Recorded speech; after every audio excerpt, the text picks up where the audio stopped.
Hello students, मेरा नाम है श्वेता। स्वागत करती हूँ आप सभी का मेरे इस YouTube channel SWT study zone में। लिसनर्स, आज के इस वीडियो में हम बीएड के लेसन प्लान के बारे में बात करेंगे, जो कि है कॉमर्स से रिलेटेड। उसके बारे में हम आज डिटेल में बात करेंगे कि कॉमर्स से रिलेटेड जो भी टॉपिक्स होते हैं उस पर हम लेसन प्लान कैसे बना सकते हैं।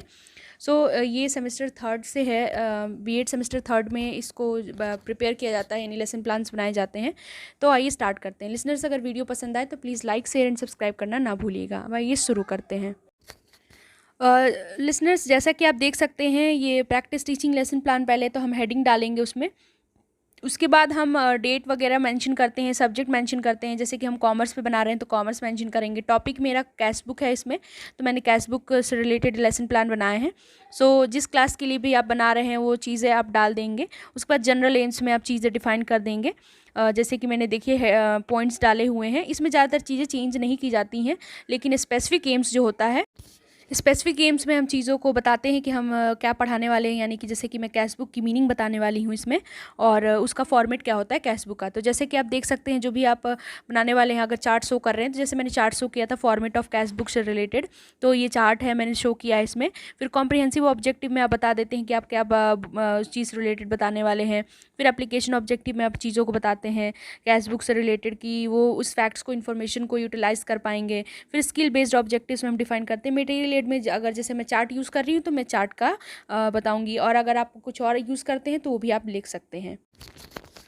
जैसा कि आप देख सकते हैं, इसमें मैंने प्रीवियस नॉलेज में भी लिखा है कि स्टूडेंट्स को जनरल आइडिया है इस टॉपिक के बारे में। फिर उसके बाद हम क्वेश्चन पूछेंगे, जैसे who manage the money in your home, यानी कि आपके घर पे कौन मनी को जैसे मैनेज करने का काम करते हैं, कौन। तो जैसे कि हम सब जानते हैं, हमारी मम्मी जो होती हैं वो करती हैं मैनेज। नेक्स्ट है question, how she ensure that the money was usually spent। इसमें इसका आंसर है C maintain record of purchase and expense. यानी कि जैसा कि हम देखते हैं कि जितनी भी खर्चे और हमारे जितनी भी चीज़ें हम खरीदते हैं उन सब चीज़ों को हम देखते हैं, मतलब मम्मी लोग देखती हैं। How she knows that she save money, कैसे उनको पता चलता है कि वो मनी को सेव कर रही हैं। तो इसमें बच्चों का आंसर आता है कि C tallies the remaining cash with earlier money she has. और नेक्स्ट क्वेश्चन जो हमारा बना है, यानी where do we record the transactions related to money और कैश, यानी मनी और कैश रिलेटेड हम जो ट्रांजेक्शन्स है कहाँ रिकॉर्ड करते हैं। तो ये प्रॉब्लमेटिक क्वेश्चन हो गया है ना। तो इसमें हम स्टेटमेंट ऑफ एम देते हुए बताएंगे, यानी पीपल टीचर बताएगा कि we record the transactions related to money और कैश इन कैश बुक। फिर आज हम कैश बुक के बारे में पढ़ने वाले हैं डिटेल में, है ना। तो ये चीज़ें हम स्टेटमेंट ऑफ एम में इसको डिक्लेयर करेंगे, यानी पीपल टीचर डिक्लेयर करेगा। देखिए लिसनर्स, आपको क्वेश्चंस, इंट्रोडक्टरी क्वेश्चंस ऐसे क्वेश्चन पूछने हैं जिससे कि आप ऐसा क्वेश्चन फ्रेम करें जिससे कि बच्चा जो है आपके क्वेश्चन का आंसर दे जाए। आपको इतना टफ क्वेश्चंस नहीं बनाने हैं जिससे कि बच्चों को पता भी ना हो। देखिए कितने जनरल क्वेश्चंस हैं जिससे कि बच्चों को आइडिया, मतलब ये अगर किसी बच्चे से आप पूछें तो वो इसका आंसर अच्छे से कर पाएगा ना, क्योंकि ये जनरल क्वेश्चंस है। तो ऐसी क्वेश्चन हम इंट्रोडक्टरी क्वेश्चंस में हम फ्रेम करते हैं। जैसे मैंने 4 बनाया है, 4 सफिशिएंट होता है, और आप चाहें तो और भी बना सकते हैं, और चाहे तो इससे कम भी कर सकते हैं, लेकिन 3 से कम 3 रहता है तो ठीक रहता है, ये 4 मैक्सिमम सही रहता है।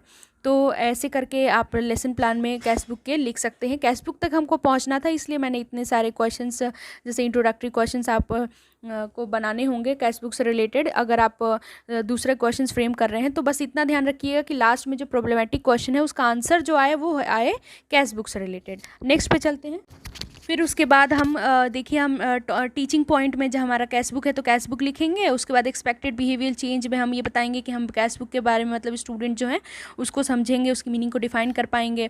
फिर क्वेश्चन, हम जनरल क्वेश्चन पूछेंगे कैश बुक से रिलेटेड, जैसे what we give to the shopkeeper after purchasing the goods, यानी हम शॉपकीपर को, दुकानदार को क्या देते हैं जैसे ही सामान खरीदते हैं। तो बच्चा आंसर करेगा मनी या फिर कैश देते हैं गुड्स परचेज करने के बाद, तो कैश बुक। फिर उसके बाद आप, जैसे ये क्वेश्चन आंसर मेथड हो गया, ब्लैक बोर्ड में आप इसमें कुछ नहीं दिखा सकते। फिर मीनिंग ऑफ कैश बुक आप एक्सप्लेन करेंगे, एक्सप्लेनेशन मेथड है, फिर उससे रिलेटेड बताएंगे। फिर उसी तरीके से जब फॉर्मेट ऑफ कैश बुक पे जाएंगे तो हम उससे रिलेटेड क्वेश्चन पूछेंगे, जैसे मैंने इसमें पूछा हुआ है।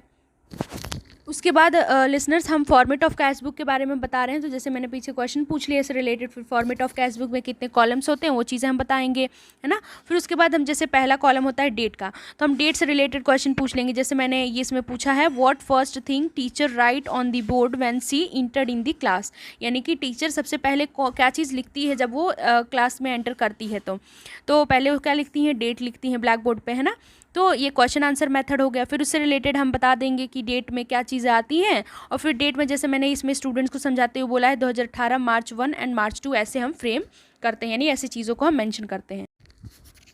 अब फिर पर्टिकुलर से रिलेटेड क्वेश्चन पूछेंगे, जैसे which word is similar to specific, तो पर्टिकुलर होता है, इकोनॉमिक होता है, स्पेसिफिक से सिमिलर होता है। क्वेश्चन आंसर मेथड हो गया, फिर हम इसको एक्सप्लेन कर देंगे लिसनर्स। फिर पर्टिकुलर्स में हम क्या मेंशन करते हैं ब्लैक बोर्ड में हम वो दिखा देंगे, जैसे हमने capital account, by, purchase account, ये चीज़ें दिखाई हैं। उसके बाद वाउचर नंबर नेक्स्ट आता है, तो इससे रिलेटेड हम क्वेश्चन पूछ लेंगे कि जब भी हम कुछ लार्ज क्वान्टिटी में ख़रीदते हैं तो क्या चीज़ें हमें मिलती हैं। तो जो गुड्स जब लार्ज क्वान्टिटी में हम ख़रीदते हैं तो शॉपकीपर हमें रिसीट देता है ना। और फिर उसके बाद हम इसी से रिलेटेड करके हम चीज़ों को समझा देंगे। नेक्स्ट बढ़ते हैं आगे। फिर लिसनर्स हम लेजर फोलियो आता है कॉलम, तो उससे रिलेटेड क्वेश्चन पूछेंगे, यानी transaction of general we later transfer to which account, यानी कि हम जब भी ट्रांजेक्शन करते हैं जनरल का तो बाद में हम किस अकाउंट में ट्रांसफ़र करते हैं, तो हम जनरल लेज़र अकाउंट में ट्रांसफ़र करते हैं। देखिए हमने इससे पहले लेज़र जो जनरल का वीडियो है, मतलब जनरल से रिलेटेड है लेसन प्लान, वो बना चुके होते, तब हम ये क्वेश्चन यहाँ पर लिख सकते हैं, ठीक है। फिर उसके बाद आप लेज़र फोलियो से रिलेटेड चीज़ें आप बता देंगे। उसी तरीके से अमाउंट से रिलेटेड कि हम अगर कुछ चीज़ें जैसे मान लीजिए कार खरीदें EMI बेसिस पे, तो हमें क्या पे करना होता है शॉपकीपर को, तो हमें कुछ एटलीस्ट मिनिमम अमाउंट पे करना पड़ता है। देखिए अमाउंट शब्द आ गया, तो उसी तरीके से हम एक्सप्लेन कर देंगे इन चीज़ों को। फिर लिसनर्स हम ब्लैक बोर्ड समरी में हम चीज़ें जो पीछे किए हैं हमने वो चीज़ें हम दिखा देंगे, और फिर इंस्ट्रक्शन एंड सुपरविजन दे देंगे। उसके बाद हम क्वेश्चन पूछ लेंगे, जैसे फिलिंग द ब्लैंक्स मैंने पूछा है, फिर होमवर्क दे देंगे, फिर रेफरेंस बता देंगे। इसी के साथ दोस्तों आज का ये वीडियो समाप्त होता है। अगर आपको वीडियो पसंद आता है तो please like, share and subscribe करना ना भूलिएगा, और इस वीडियो से रिलेटेड कोई भी इशू है तो आप मेरे कमेंट सेक्शन में कमेंट करके बता सकते हैं।